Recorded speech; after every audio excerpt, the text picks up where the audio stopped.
الحبیب صلی اللہ تعالی علی محمد صلی اللہ علیہ وسلم۔ بخاری شریف کی بڑی کمال کی حدیث ہے، حدیث پاک ہے کہ مسلمانوں کی پیاری امی جان حضرت سیدتنا عائشہ صدیقہ طیبہ طاہرہ رضی اللہ تعالی عنہا فرماتی ہیں کہ پیارے آقا علیہ السلام کی خدمت میں خمیسہ نامی ایک خوبصورت ڈیزائن والی چادر پیش کی گئی تاکہ آپ علیہ السلام اسے استعمال فرمائیں۔ اس ڈیزائن والی چادر کو اس زمانے میں خمیسہ کہا جاتا تھا۔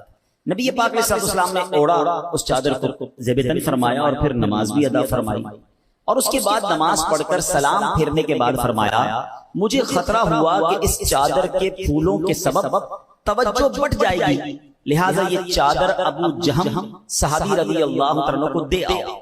مشہور مفسر قرآن حضرت مفتی احمد یار خان نعیمی رحمۃ اللہ تعالی اس حدیث پاک کے تحت لکھتے ہیں کہ عربی میں خمیسہ جو چادر ہوتی ہے وہ بیل بوٹوں والی بڑی خوبصورت چادر کو کہتے ہیں۔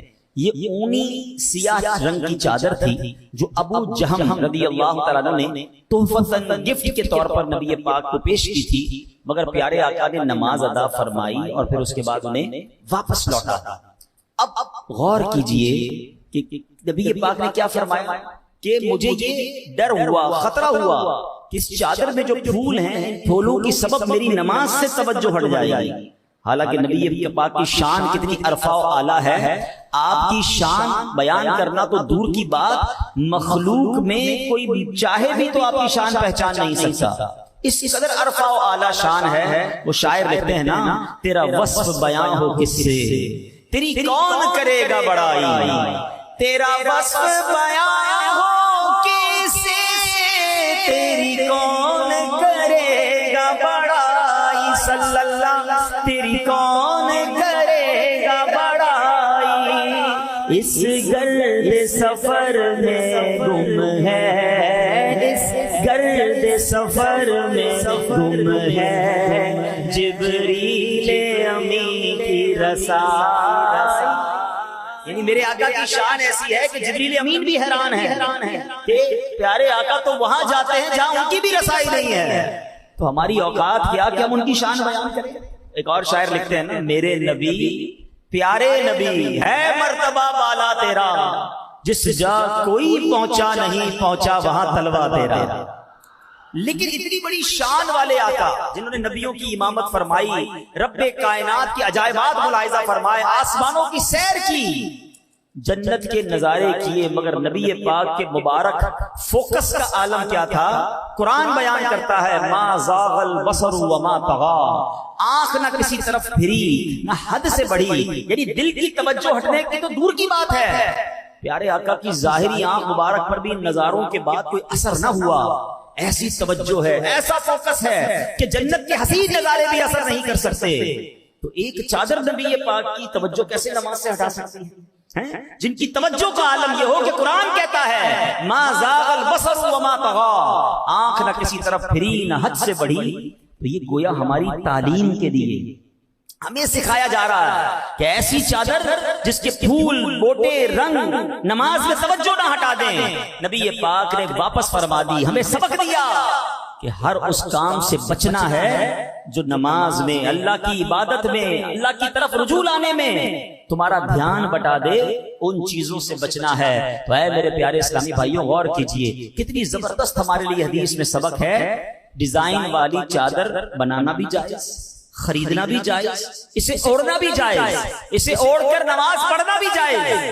اس کے باوجود سرکار دو عالم علیہ السلام کا درس یہ ہے کہ اگر ایسی چادر نماز میں خلل ڈال سکتی ہے تو اس کو دور کر دیا جائے۔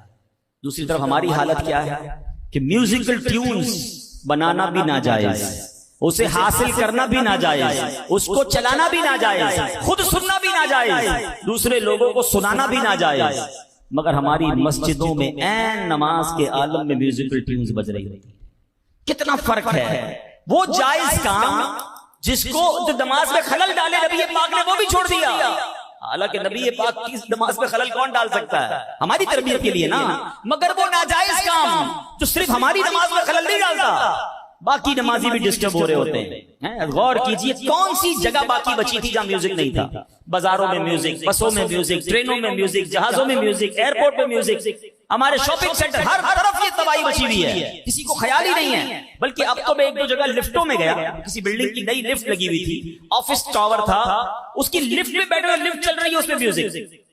میں نے کہا اللہ کے بندو، آپ کی آفس ہے، آپ ہر آنے والے کو میوزک سنا رہے ہیں، اگر اس میں آپشن ہے تو اس کے اندر کوئی اچھی چیز لگا لو بھائی، کوئی چڑھائی پر چڑھنے کی دعا لگا لو، سواری پر چڑھنے کی دعا لگا لو. یہ کیا لگایا ہوا ہے آپ کو؟ احساس بھی نہیں ہے لوگوں کو کہ میری وجہ سے نہ جانے کتنے لوگ میوزک سن رہے ہیں. اب جو یہ گانوں کی اور میوزک کی ٹیون رکھتے ہیں، ہمیں کوئی کال کرے تو وہ جناب میوزک سنے، ہم نہیں سن رہے، وہ سنے اور اس کا گناہ بھی مجھے ملے. کتنا عجیب معاملہ ہے، کسی کو احساس تک نہیں ہے. لیکن ان تمام برائیوں میں ایک جگہ باقی تھی جہاں ہمیں میوزک سننے کو نہیں ملتا تھا، اور وہ جگہ تھی اللہ کا پاک گھر، مسجد، جہاں سکون سے آ کے بیٹھ کر عبادت کر سکتے تھے. مگر شیطانی چرخے نے، شیطان نے کیا پلان کیا کہ ہماری جیبوں میں آیا موبائل فون، اور اب موبائل فون پہ ایسی ایسی ٹیون رکھی ہوئی ہے کہ جناب صفیں تیار ہیں، نماز شروع ہوتی ہے. حالانکہ کئی مسجدوں میں اعلان ہوتا ہے کہ جناب اپنے موبائل فون سائلنٹ کر دیں، امام صاحب بار بار یاد دلاتے ہیں، مگر کچھ لوگ ہیں جو نہیں سمجھتے. اول تو میوزیکل ٹیون رکھنی نہیں چاہیے، اور رکھ دی ہے تو اس کو ختم کرے، اور مسجد کے اندر سائلنٹ نہیں کر رہے. آپ سوچیں کتنا نماز میں ہم خلل ڈالتے ہیں.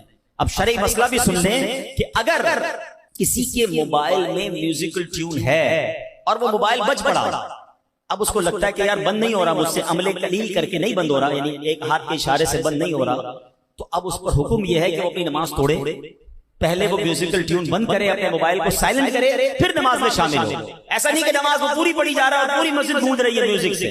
کتنے لوگوں کی نماز خراب ہوتی ہے. کاش یہ بات سمجھ آ جائے کہ ہر وہ چیز جو اللہ کریم کی یاد میں خلل ڈالنے والی ہو. پتہ ہے علماء کرام یہ بھی کہتے ہیں ایسی جان نماز، آج کل بڑی رنگ روپ بوٹے والی اور عجیب عجیب ڈیزائنوں والی جان نمازیں آپ کو پسند آتی ہیں. وہ جان نماز کی آپ سجدہ کر رہے ہیں اور پتہ چلا اس کے فگرز بھی کھوئے ہوئے ہیں، یہ کیا بن رہا ہے، یہ کیا بن رہا ہے، یہ پھول کون سے رنگ کا ہے، یہ فلاں کون سے رنگ کا ہے، تو آپ تو پھر اسی میں کھو گئے، نماز کیسے ہوگی؟ ہر وہ چیز جو اللہ کی یاد سے، عبادت سے غافل کرے، خلل ڈالے، ہمیں اس کو اپنے آپ سے. اچھا ایک اور بات، اب آتے کتنی دیر ہے مسجد میں؟ اول تو اذان ہو گئی، لوگ کہتے ہیں بیٹھو ابھی تو 15 منٹ باقی ہے، پھر نماز کے لیے اعلان ہوتا ہے کہ 5 منٹ رہ گئے ہیں، یا کوئی درود پاک پڑھتے ہیں مسجدوں میں تاکہ اندازہ ہو جائے کہ اب 2-4 منٹ رہ گئے، پھر بھی مسجد گھر سے نہیں نکلتے، آفس سے نہیں نکلتے. کچھ لوگ جناب جماعت کھڑی ہونے کے بعد آتے ہیں، کچھ آخری رکعت میں آتے ہیں، جیسی نماز ختم ہوتی ہے واپس جاتے ہیں. یعنی آنا بھی 10 منٹ کے لیے مشکل سے 15 منٹ کے لیے، اور اس 10-15 منٹ میں بھی دھیان کہیں اور ہے، خلل کہیں اور ہے، میوزیکل ٹیون بج رہی ہے. اب سوچیں تو صحیح کر کیا رہے. اللہ کرے کہ مسجد میں زیادہ وقت گزاریں اور با ادب طریقے سے گزاریں، اور اپنی گھر میں بھی نماز اگر پڑھ رہے ہیں، قرآن پڑھ رہے ہیں، ان چیزوں سے دور رہے ہیں جو چیزیں آپ کو اللہ کی طرف لو نہیں لگانے دے رہے، آپ کے فوکس کو، آپ کی توجہ کو ڈسٹرب کر رہی ہیں. حضرت ابو طلحہ انصاری رضی اللہ عنہ کمال کے صحابی ہیں، ان کے بہت سارے پیارے پیارے واقعات ہیں. ان کے پاس ایک باغ تھا، ایک باغ کے مالک تھے اور نماز ادا کر رہے تھے، اور یہ نفل نمازی ہوگی کیونکہ فرض نماز تو نارملی صحابہ نبی پاک کے پاس مسجد نبوی شریف میں آ کے ادا کرتے تھے. تو باغ میں نماز پڑھ رہے تھے، اچانک خاکی رنگ کا کبوتر باغ میں اڑا اور کہیں باہر نکلنے کا راستہ تلاش کرنے لگا، کبھی ادھر اڑتا کبھی ادھر اڑتا. بڑا حسین منظر تھا. آپ کی توجہ کبوتر کی طرف چلی گئی، نفل پڑھتے پڑھتے توجہ اس کبوتر کی طرف گئی. بڑا حسین نظارہ تھا، مگر جب توجہ بٹی نا تو آپ رکعتیں بھول گئے کہ کتنی رکعتیں میری ہوئی ہیں.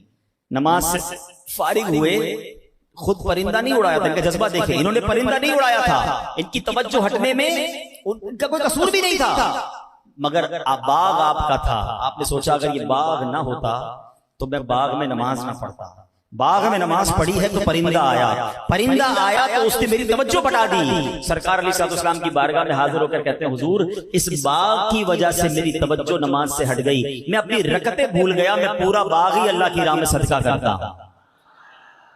کمال لوگ تھے، کتنی نماز سے پیار، کتنا عبادت سے پیار. ہر وہ چیز جو اللہ کی بارگاہ میں حاضری میں توجہ بٹائے اس سے وہ دور رہتے تھے. اور آج ہمارا حال کیا ہے؟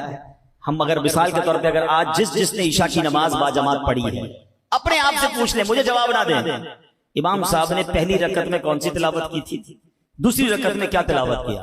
آپ کو اندازہ ہو جائے گا ہماری توجہ کا عالم کیا ہے. آپ کہیں گے حضرت یہ تو 1 گھنٹہ ہو گیا جماعت کو, چلیں کل کر لیجیے گا ٹیسٹ, مغرب کے بعد اپنے آپ سلام پھیرتے ہی پوچھ لیجیے گا, عشاء میں سلام پھیرتے ہی پوچھ لیجیے گا اپنے آپ سے, آپ کو اندازہ ہو جائے گا ہم کہیں اور ہی ہوتے ہیں. وہ چٹکلا ہے نا, ایک تاجر تھے, کاروباری شخص تھے, اور عشاء کی نماز بڑی پابندی سے جماعت سے پڑھتے تھے. ایک دن جماعت نکل گئی, آئے تو بڑے افسردہ, آنکھوں میں آنسو. لوگوں نے کہا اتنے غمزدہ ہو رہے ہیں, چلے کوئی بات نہیں, کل عشاء کی جماعت سے نماز پڑھ لیجیے گا. کہتے ہیں اس لیے غم نہیں ہے کہ عشاء کی جماعت چلی گئی, معاملہ یہ ہے پورے دن کام کاج کر کے جب عشاء کی جماعت میں آتا تھا نا, امام صاحب 4 رکعتیں پڑھاتے تھے, میں پورے دن کا دکان کا حساب جو ہے وہ نماز میں کر لیتا تھا. آج امام صاحب نے خود اپنی نماز پڑھ لی ہے, مجھے اپنی پڑھنی پڑے گی, حساب کے لیے الگ ٹائم نکالنا پڑے گا. ہم میں سے بہت سو کا یہ حال ہوتا ہے, اور ہمارے اسلاف وہ باغ صدقہ کر دیا جو باغ نماز میں خلل کا سبب بنا. غور کریں میرے پیارے اسلامی بھائیوں, قرآن مجید فرقان حمید میں رب ارشاد فرماتا ہے وَاذْكُرِ اسْمَ رَبِّكَ, اور اپنے رب کا نام یاد کرو. یعنی اے حبیب علیہ الصلوۃ والسلام, آپ رات اور دن کے تمام اوقات میں رب کا نام یاد کرتے رہیں, چاہے وہ تسبیح اور کلمہ طیبہ پڑھنے سے ہو, نماز ادا کرنے سے, قرآن پاک کی تلاوت کرنے اور علم کا درس دینے کے ساتھ ہو. مزید قرآن میں رب نے فرمایا وَتَبَتَّلْ إِلَيْهِ تَبْتِيلًا, اور سب سے ٹوٹ کر اسی کے بنے رہو. یعنی اللہ پاک کی عبادت ایسی ہو کہ اس کے سوا کسی کی یاد دل میں نہ ہو, دل دنیا کے تعلقات اس وقت ختم ہو جائیں, میں رب کی بارگاہ میں حاضر ہو جاؤں. کاش ہمیں یہ سعادت مل جائے, اتنی سی اللہ پاک کی محبت تو دل میں آ جائے کہ کم از کم جب سجدہ کریں تو سجدے میں دل یاد الہی میں ڈوبا ہوا ہو, اس کے سوا کسی کی طرف توجہ نہ ہو. ایک بار مولا علی شیر خدا کرم اللہ تعالی وجہ الکریم سے امام حسن مجتبی نے بڑا کمال کا سوال کیا. آپ کے صاحبزادے ہیں نا, نبی پاک کے نواسے ہیں. کہتے ہیں اے بابا جان یہ تو بتائیے کیا آپ مجھ سے محبت کرتے ہیں؟ مولا علی نے کہا جی بیٹا میں آپ سے محبت کرتا ہوں. کہا آپ حسین سے بھی محبت کرتے ہیں رضی اللہ تعالیٰ؟ کہا میں حسین سے بھی محبت کرتا ہوں. بابا جان کیا آپ ہماری امی جان سے بھی محبت کرتے ہیں؟ کہا ان سے بھی محبت کرتے ہیں. کیا ہمارے نانا جان پیارے آقا علیہ السلام سے بھی محبت کرتے ہیں؟ کہا ان سے بھی محبت کرتا ہوں. کہا اللہ سے بھی محبت کرتے ہیں؟ اللہ سے بھی محبت کرتا ہوں. امام حسن بچے تھے, چھوٹی عمر میں تھے, کہتے ہیں ایک دل میں اتنی ساری محبتیں کیسے آ گئی, آپ تو سب سے محبت کرتے ہیں. تو مولا علی تو پھر مولا علی ہے نا, آپ کے علم کا عالم کیا ہے. نبی پاک فرماتے ہیں میں علم کا شہر ہوں, علی اس کا دروازہ. کیا جواب دیا آپ؟ فرماتے ہیں محبت تو سب سے کرتا ہوں مگر تم دیکھتے نہیں, جب نماز کا وقت آتا ہے تو سب کو چھوڑ کر ایک ہی بارگاہ میں حاضر ہو جاتا ہوں. ہاں یہ توحید کا بھی درس ہے. آپ فرماتے ہیں اصل محبت تو اللہ سے کرتا ہوں اور اللہ کی وجہ سے باقی سب سے محبت کرتا ہوں. ہماری دنیا کی جتنی محبت ہے نا وہ اللہ کے لیے ہونی چاہیے. اللہ والوں سے محبت اللہ کی محبت ہے, اللہ کے نبیوں سے محبت ایکچولی یہ رب سے محبت ہے, صحابہ اور اہل بیت سے محبت کیونکہ یہ اللہ والے ہیں اس لیے محبت ہے. ایک انسان اپنے بیوی بچوں سے پیار کرتا ہے اس لیے کہ میرے اپنے ہیں, مجھے اچھے لگتے ہیں, شاید اس کا ثواب ملے نہ ملے, لیکن اگر یہ نیت ہو میرے رب کا حکم ہے اپنے گھر والوں سے محبت سے پیش آنا ہے, صلہ رحمی مجھے میرا دین سکھاتا ہے. اب اللہ کی محبت کی وجہ سے میں اپنے بچوں سے پیار کروں, اپنے گھر والوں سے پیار کروں, اپنے والدین کا ادب کروں کہ میرے رب نے فرمایا ہے والدین کا ادب کروں گا تو ثواب ملے گا, بچوں سے پیار کروں گا تو ثواب ملے گا, دوستوں مسلمانوں کے ساتھ اچھا برتاؤ کروں گا تو ثواب ملے گا. وہ کہتے ہیں الحب فی اللہ والبغض فی اللہ, میری محبت بھی اللہ کے لیے ہو اور اگر کسی سے دشمنی ہے تو ذاتی دشمنی نہ ہو, میری دشمنی بھی اللہ کے لیے ہو. کہ جو اللہ کا گستاخ, جو نبی پاک کا گستاخ, جو انبیاء صحابہ اور اہل بیت سے محبت نہیں رکھتا وہ میرا دوست کیسے ہو سکتا ہے؟ تو اے میرے پیارے اسلامی بھائیوں اصل محبت رب سے کرنی ہے, اور جب اللہ کی بارگاہ میں حاضر ہونا ہے تو اب دل و دماغ خالی ہونا چاہیے, اب توجہ رب کی طرف ہونی چاہیے. اللہ کرے کہ عبادتوں میں ایسی توجہ نصیب ہو جائے. مگر آج کے دور میں سب سے بڑی توجہ ڈسٹرب کرنے والی چیز, پہلے زمانے میں اور بہت ساری چیزیں تھیں لیکن آج کے دور میں دیکھا جائے تو سب سے بڑی جو توجہ ڈسٹرب کر رہی ہے وہ سوشل میڈیا. جس طرح سوشل میڈیا نے ہمیں ڈسٹریکٹ کر دیا, ہمارے خیالات ہی کہیں اور چلے گئے, ذہن و دماغ لوگوں کے معاف ہو گئے ہیں, سارا دن موبائل پر بیٹھے ہیں, کبھی یوٹیوب ہے, کبھی فیس بک ہے, کبھی انسٹاگرام ہے, پتہ نہیں کون کون سی ریلز اور ویڈیو میں. کسی کو موبائل دے دو, انٹرنیٹ دے دو, اس کو کمرے میں بند کر دو, اس کو نہ کھانے کا ہوش رہے گا, نہ پینے کا ہوش رہے گا, نہ سوتے لو, نیندیں کم ہو گئی لوگوں کی. اب جو سو نہیں رہا ٹائم پہ اور رات رات بھر موبائل پر ہے, اس کی آنکھیں کمزور, اس کا ذہن کمزور, اس کی کریٹیوٹی کمزور ہو رہی ہے. ہے، اور عبادت سے دوری کا عالم یہ ہے کہ نماز میں بھی موبائل پر دھیان ہے، عبادت میں بھی موبائل پر دھیان ہے، ہر نماز کے بعد چیک کرنا ہے موبائل پر کیا آ رہا ہے۔ اللہ اکبر، ذرا غور کریں اس ایک آلے نے ہمیں اللہ سے، عبادت سے کتنا دور کر دیا۔ گناہوں کے سمندر میں لوگ غرق ہوتے جا رہے ہیں اور کسی کو احساس نہیں ہے۔ آپ ایک اور سائنٹیفکلی بات سمجھیے گا، آج دنیا میں ایک جو کہیں گے ٹرمینالوجی، ایک اصطلاح بتائی جا رہی ہے، پاپ کارن برین۔ پاپ کارن برین کس کو کہتے ہیں؟ کبھی آپ نے یہ پاپ کارن سمجھتے کیا کہتے ہیں اردو میں اس کو؟ ہم بچے تو ہماری یہاں زبان پھلے کہتے ہیں، پاپ کارن ہی کہتے ہیں، سمجھتے ہیں نا پاپ کارن کس کو کہتے ہیں؟ مکئی جو بچے پھلا کے کھاتے ہیں نا، جس کو تھوڑا سا پکائیں تو پھول جاتی ہے، تو جب یہ پاپ کارن ہوتا ہے نا تو آپ نے دیکھا ہوگا یہ اچھل رہا ہوتا ہے، جب یہ پکتا ہے تو یہ اچھلتا ہے۔ فرمایا سوشل میڈیا نے، سائنٹیفکلی ٹرمینالوجی آئی ہے کہ اس دماغ کو پاپ کارن برین بنا دیا ہے۔ دماغ کا دیکھیں آپ ایک بات سمجھیے گا، بڑی لاجیکلی بات سمجھا، آپ کے سامنے کوئی اللہ نہ کرے آپ کے سامنے روڈ پر ایکسیڈنٹ ہو جائے اور کسی کی اللہ نہ کرے تکلیف اس کو پہنچ جائے، ٹانگ وغیرہ ٹوٹ جائے، کتنے گھنٹوں تک، کتنی دیر تک آپ کے دماغ میں یہ اثر رہتا ہے، آپ افسردہ رہتے ہیں، آپ کے دل پہ تکلیف ہو رہی ہوتی ہے کہ یار کسی مسلمان کے ساتھ برا ہو گیا، ایسا ہی نہیں؟ اچھا اسی طرح اگر آپ کے سامنے کوئی خوشی کی خبر آ جائے، ماشاءاللہ کسی کے بچے کی ولادت ہو یا کسی کی شادی ہو، دوست کو کوئی بڑی خوشی مل جائے، تو کتنی دیر تک آپ بھی خوش ہو رہے ہوتے ہیں، آپ انجوائے کر رہے ہوتے ہیں۔ ہم انسان ہیں نا، ہمارے دماغ اور دل پر واقعات کا اثر پڑتا ہے اور وہ اثر کافی دیر تک رہتا ہے، یہ نیچرل ہے۔ لیکن سوشل میڈیا پہ کیا ہو رہا ہے؟ آپ نے موبائل ہاتھ میں لیا، ایک ویڈیو دیکھی کہ کار کا ایکسیڈنٹ ہوا اور بندے کی ٹانگ کٹ گئی، آپ کے دماغ میں سیڈنس، افسردگی آئی، اگلے ہی لمحے آپ نے کلک کیا، ایک اور ویڈیو آئی جس میں کوئی خوشی کی بات آ رہی ہے، کوئی ہنسنے کی بات آ رہی ہے، اگلے سیکنڈ اب آپ کا دماغ خوشی کی خبر دیکھ رہا ہے، اب آپ نے ویڈیو اوپر کی، پھر کوئی غم کی خبر ہے، پھر کوئی تکلیف کی خبر ہے، پھر کوئی ٹینشن کی خبر ہے، پھر اوپر گئے تو ہنسنے کی بات ہو رہی ہے۔ یہ دماغ اتنا تیزی سے تاثرات چینج نہیں کر سکتا جتنی تیزی سے سوشل میڈیا ہمیں گھما رہا ہے، اور اس کی وجہ سے ہمارے دماغ کے اندر اب سوچنے سمجھنے کی، کریٹیوٹی کی صلاحیت ختم ہوتی جا رہی ہے۔ اس قدر اپنے آپ کو اس میں غرق نہ کریں۔ ایسے لوگ، امیر علیہ سنت تو بہت پہلے فرما چکے کہ شاید اب یہ سوشل میڈیا کے بعد ہمیں تخلیقی اور جس کو کہیں کہ تحقیق کرنے والے علماء شاید نہ ملیں۔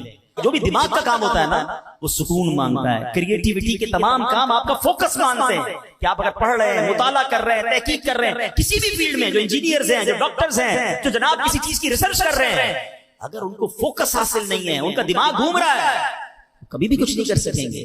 اور یہ ہم سب اس میں مبتلا ہوتے جا رہے ہیں، عبادت سے بھی دور ہو رہے ہیں، اپنے صحت کو بھی برباد کر رہے ہیں، اپنے دل و دماغ کو ڈسٹرب کر رہے ہیں۔ میرے پیارے اسلامی بھائیوں، ہم مسلمان ہیں اور مسلمان کے لیے ضروری ہے کہ وہ عبادت کے لیے اپنے آپ کو الگ کرے۔ اللہ نے قرآن مجید میں ارشاد فرمایا، وَمَا خَلَقْتُ الْجِنَّ وَالْإِنسَ إِلَّا لِيَعْبُدُونَ، ہم نے نہیں بنایا انسان اور جنات کو مگر اپنی عبادت کے لیے۔ مگر اب عبادت کے لیے ٹائم کس کے پاس ہے؟